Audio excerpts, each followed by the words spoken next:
1656 मध्ये छत्रपती शिवाजी महाराजांनी रायरीचा डोंगर ताब्यामध्ये घेतला. रायरी बघितल्यानंतर महाराजांच्या तोंडून उद्गार निघाले, तख्तास जागा हाच गड करावा.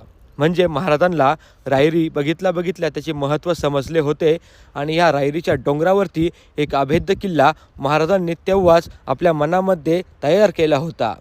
पुढे जाऊन महाराजांनी रायगडाची निर्मिती केली आणि स्वराज्याची राजधानी म्हणून रायगडला मान दिला.